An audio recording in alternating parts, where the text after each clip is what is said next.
sticking to plant-based eating and loving it. And you guys may have seen my previous mastermind where I covered the three key things: mindset, detox, and recipe mastery. These are kind of the three key areas we need to really master to being successful when it comes to plant-based eating. So this mastermind, I really want to go a little bit deeper and why it's such a big topic for us, because so many of you I know are stuck in your process into falling off the wagon and into self-sabotage. You know what the self-sabotage means. You want to eat healthier, but you just can't seem to get there, and all those habits and self-sabotage gremlins come out to play. So in this mastermind, I'm going to share with you the 3 reasons why you self-sabotage, and having awareness around that actually is great. It's the first step to your journey to change, so that's brilliant. But as you probably all know, this on some level, that you want to live an extraordinary life, it really does require active participation. That means having conscious choices. It means committing to doing whatever it takes to get you there. It means investing in your time, your energy, putting your money down, and saying yes to the things that your body wants, but your mind is going to have all sorts of reasons for not doing it, and it's going to try and talk you out of it. And I get it, it's scary to invest in yourself, and it requires courage, and it requires courage to keep going and staying. So this is where your self-sabotage can play out. So the mind chatter starts. Why does this happen? This is what I want to share with you. There are 3 key reasons why we self-sabotage and why this happens. Number 1, we are ruled by our subconscious mind. Something like 80% of our lives, our day-to-day lives, are run by the subconscious mind. So that's pretty scary, right? So we're basically running on autopilot every day based on our learned behaviors and past beliefs. And what we create and believe to be true is what we believe is keeping us safe. So anything that challenges that or is outside of our programming, the subconscious mind will do anything in its power to keep the status quo, to keep you feeling safe. When really it's actually an illusion. So when it comes into play and you're considering stepping outside your comfort zone, the feeling can feel very real and very scary, right? Because this is your subconscious mind trying to keep you safe. Does that make sense? So this can even manifest as physical symptoms. So they can even show up here, things like a tightening in your stomach, anxiety, a worry, a worsening of or manifesting health issues. Now these show up because really this anxiety and the physical and emotional symptoms are really, it's just a symptom of it being out of alignment of your highest self. So emotionally, the negative talk's going to come up. I don't know how to do that. That's just who I am, or that's not for me, etc., etc. So the crazy thing is, though, is that these beliefs and patterns coming from the subconscious mind are all an illusion. You actually have unlimited human potential. We all do. It's just a matter of believing in it. Okay, so number 2, you're on autopilot every day. So these patterns you're playing out from your subconscious, that could be the daily chocolate fix when you're feeling stressed, or binge eating, the health issues that continue because you believe no one can fix you, or the money scarcity fear, not having enough time to go to the gym. They are really easy to implement every day because you're on autopilot. That means less energy and work for the brain, and the brain loves it when there's less energy and work for the brain, right? Hang on, let me just check the comments. I can see someone's commenting. Yes, absolutely, Amanda. It can manifest as panic attacks. This is just when we're having these physical symptoms show up. They are a trigger and is also a sign that something is out of alignment with what your higher self is wanting for you.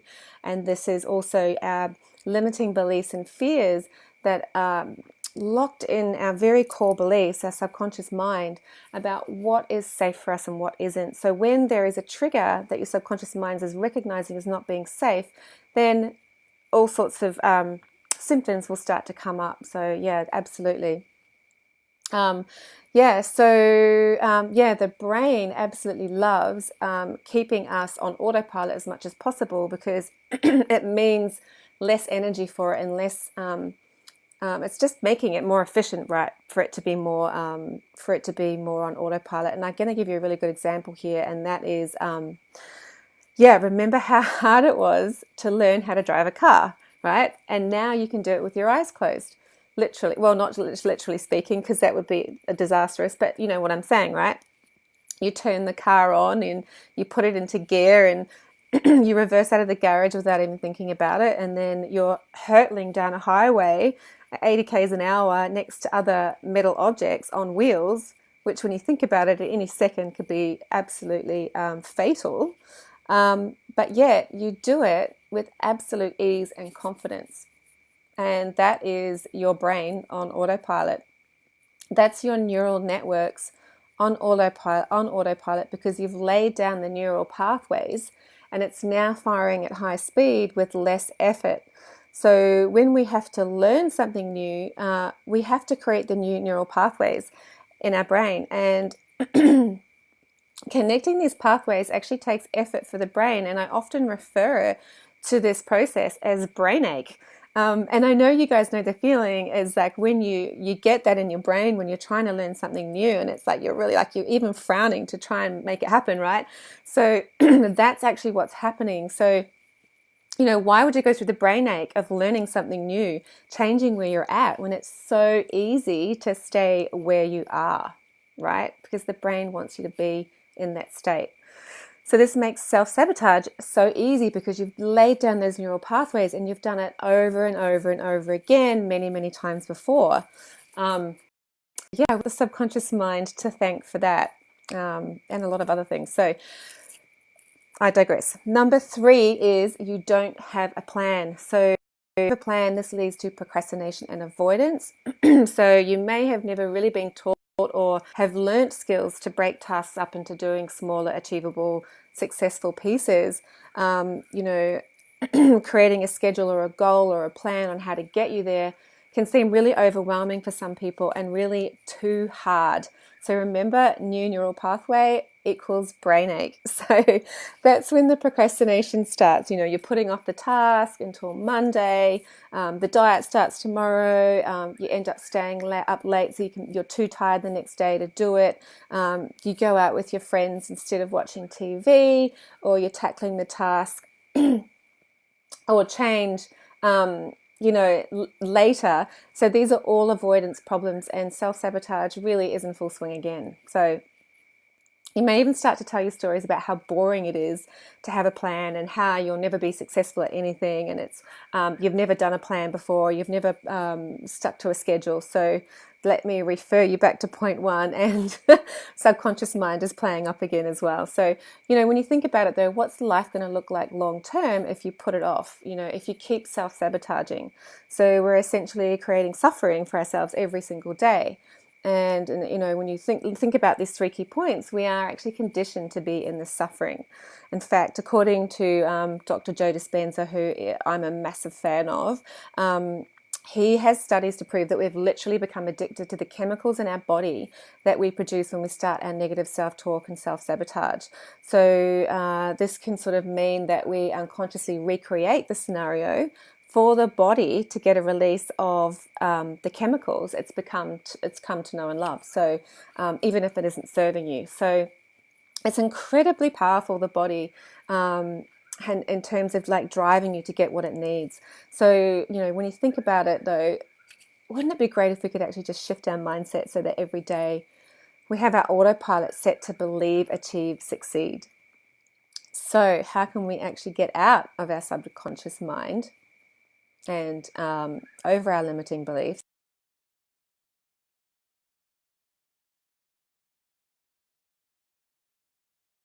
That you can do tonight. If you've got a pen and paper now, grab it. That would be great. So this is something you can get started with in a minute. Now, these are actually called Atomic Habits, and they're from the book by James Clear, who, again, massive fan of James Clear. He's written an amazing bestseller book, and habits work when you understand them. They work really simply, and can be broken down into 4 steps. So 1, we need a cue. 2, we need a craving. 3, we need a response. 4, we need a reward. And the cue triggers your brain to initiate the certain behaviors which come down to seeking primary rewards we had as ancestors. And that's based on things like food and sex and water and safety. These are all basic primal instincts, right? So that cue triggers your craving for you to seek the reward, in quotes, and your response is the actual habit you have formed. And that response delivers the reward. So, usually feelings of pleasure and feeling good. So getting the reward closes the feedback loop and completes the habit cycle. So if we want to create a good habit, then we need to make it pleasurable, and it needs to be easy to do. So the cue, for example, would be you want to make it obvious so that it's easy. You want to make the craving attractive. You want the response to be very doable, and you want the reward to be satisfying, right? So if you want to break a bad habit or a difficult habit, we've also got to do the opposite. So we've got to make it hard, right? So the cue is you want to make it invisible. The craving you want to make unattractive. The response you want to make it difficult. And the reward you want to make it unsatisfying. So in this little exercise I'm going to do with you guys now, I want you to think of one healthy habit you want to create. So let me give you an example of things to ask yourself. So it would be, how can I make it obvious? How can I make it attractive? How can I make it easy? And how can I make it satisfying? So for example, doing yoga, it would be a yoga class in the morning that you want to do. So it'll be I will put the cue, I'll put my yoga gear out the night before, which is making it obvious. The next thing will be I will wear my new yoga pants that I feel good in. So that's the attractive part. And then I will do a 1-hour class instead of a 90-minute class. So that's easy. So we're making the goal easier. And as a reward, I'm going to shout myself a coffee for doing the class. How good does that feel, and how amazing and easy and achievable can that goal be if we hit all those cues? So it's really important to create action around a habit too, right? So it's no good saying, I want to do yoga or I want to eat healthier. You're definitely going to have more success if you have a plan of action. So we need to put a time and location on it as well when we set that little goal.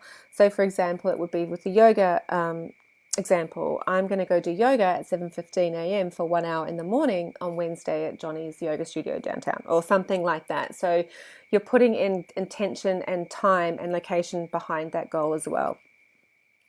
So the whole point of doing that, again, is about laying down that neural network so that with enough repetition, the thought of actually having to do it, it just kind of becomes easier. In fact, it gets to the point where you're actually going to be on autopilot and you're not even going to question it. You're going to be packing that yoga gear the night before Wednesday before you can even blink.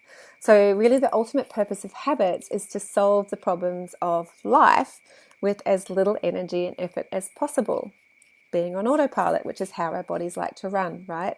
So if you think about it, creating atomic habits are really the foundations to help get you out of self-sabotage and into forward movement and positive action. And for me, they're so easy to do, right? And when you think about it, what's waiting for us on the other side, out of fear, out of self-sabotage, and into positive action? So let me tell you something about my journey around self-sabotage, and it's a shortened version because I had many self-sabotage moments during my healing journey, but this was a big one. So as some of you may know, I had systemic candida badly for about 2 years, and the healing process would be 2 steps forward, 1 step back in my healing journey. And for various reasons, I never really could get better, and I couldn't seem to break through to being back to normal. So I knew a lot about detox at this stage, and I knew about all the protocols and fasting and raw vegan and how to heal the body, and I'd done a little bit of dabbling in it, but I wouldn't invest in these protocols because a lot of them were expensive. There was a fasting retreat that I had the opportunity to go on, but I didn't go, too expensive. And then the vitamin C IV, not too expensive. And then I had the health coach. At that stage, I was like, no, way too expensive. So then I realized, though, after a while, it suddenly clicked on me that unless I got over this crazy money block, which was sabotaging my desire to get well, I would never get well. It was like a huge light bulb moment for me, and that thought was a scary thought, right? It was enough for me to make a deal with myself that day, and the deal was that I promised myself that I would do whatever it took, in capital letters, to heal, and that meant not worrying about money and the cost of it, and just doing it, right? I had to trust that the money was abundant and was always available to me, and it was going to come back to me. And so I went on the detox retreat, and I did the colonics and the vitamin C IV. I had to borrow some money to even do that. I got the health coach, and I learned about raw vegan. And guess what? I got better.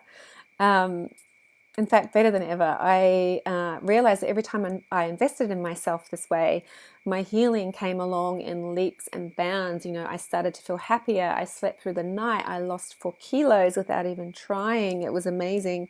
I had more energy. I felt connected to my heart and my creativity, and new ideas were popping up too about what I could do with my life. What was impossible has now become possible for me in my life. And that's when I launched my business, and that's enabled me to help others and run retreats and courses all around the world and do public speaking events. And I published a recipe book. All these things came out of me stepping into feeling the fear and doing it anyway, and pushing past that money block.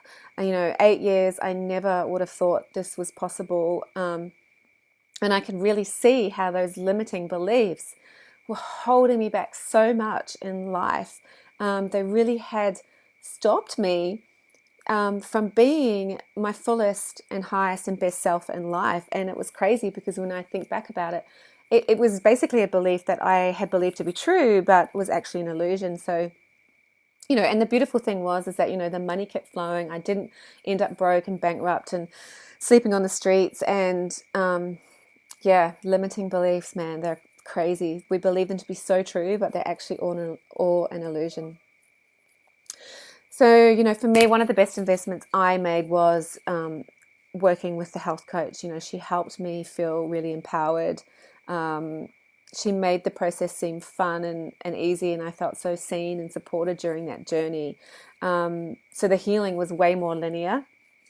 And it really, she really helped me and gave me the confidence, especially when I had those wobbly moments again, and, self-sabotage came into play. It really helped me move forward and just keep going. Growth and expansion is just so possible when you have all that support, and without it, it would have felt scary and unachievable, and I probably would have gone back to square one again, which, is not where I would want to be. So, a lot of people have these blocks around money, and it's quite common, especially when we have these limiting beliefs that we're not good enough, or we're not worthy, so thinking about doing something that's potentially going to give us a better life or better health, it can be really challenging for us to believe that we deserve it.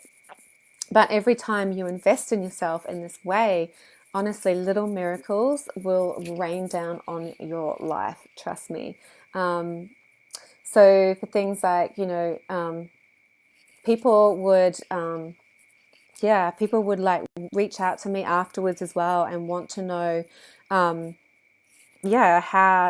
I did it, right? So I would just share with them like some of the things that I wanted to do, or that I did around the healing journey that really helped me get past those limiting beliefs. So, really what I want to do today is to share with you guys a little bit of an extra step that you could do, and that is to work with me as your health coach. I have a free half-hour one-on-one call available, which is running for the next couple of months. I have a new everyday healthy course coming out, which is quite exciting. And it's about getting you supported and getting you through those blocks to achieving your health goals, achieving your plant-based goals. So what I want you to do is definitely consider those blocks that you think might be coming up for you.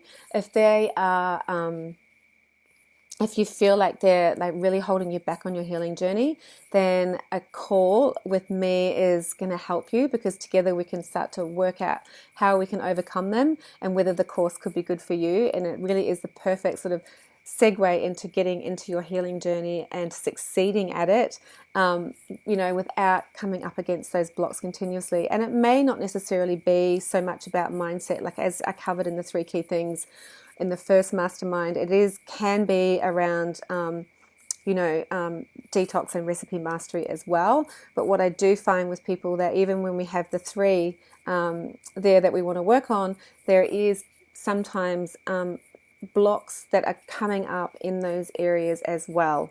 So not just in mindset, but also blocks around detoxing and getting in the kitchen and rocking plant-based recipes. So what I'm going to do is I'm going to leave or chat for a little extra few minutes. If you've got any questions, please ask me now. But what I'm going to do is I'm going to pop the link to book a call with me, so we can discover how we can get you moving forward and staying on your plant-based journey, not just for the next 2 weeks, but making it part of your life, making plant-based sustainable and doing it in a way that serves you best, right? And as some of you know, when you work with me, I'm not dogma about the diet. The key for me is getting you cleansed and detoxed, getting you on the journey so you're not self-sabotaging all the time, clearing some of those blocks and setting some new healthy habits, some atomic habits, which is what I like to call them. And then learning how to reconnect to your body. It's about, understanding what your body really needs to feel best for you, because we're all unique, right? So when you work with me, you get to learn about the other healing modalities and some of the other diet protocols that are beneficial for healing, and how to tap into those when your body actually needs to change it up a little bit, So for me, I personally don't feel that one way of eating a diet, like being 100% raw vegan, is not healthy long term. Being 100% keto long term is not healthy. Being 100% paleo long term potentially isn't healthy for a lot of people either. So it's all about moderation and learning how to tap into these different modalities and to utilize them when it feels like your body's changing and shifting and needing a little extra support. For example, us women, where like I'm moving into perimenopause, I am getting into that stage of my life where my hormones are changing. So I'm starting to look at how can I support my body best with the diet that I'm currently eating, and what needs to change, and also maybe what supplements can I start to incorporate, and knowing and tapping into that knowing and having the tools in my toolkit to allow myself to sort of support myself through this next journey of my life. I hope that resonates. I hope that makes sense. It really is, for me, the key for you guys is to get back to getting that body confidence, taking charge of your health, taking control of your health, getting connected to your body, loving your life, loving doing your recipes and making plant-based a part of your life, and really taking ownership of your health and enjoying it. Those the atomic habit, we need to make it easy. We need to make it it needs to be easy to do. It needs to be rewarding. So let's do all of that. Jump on the link, book a call with me now, and I'll chat to you one-on-one very soon. Bye for now.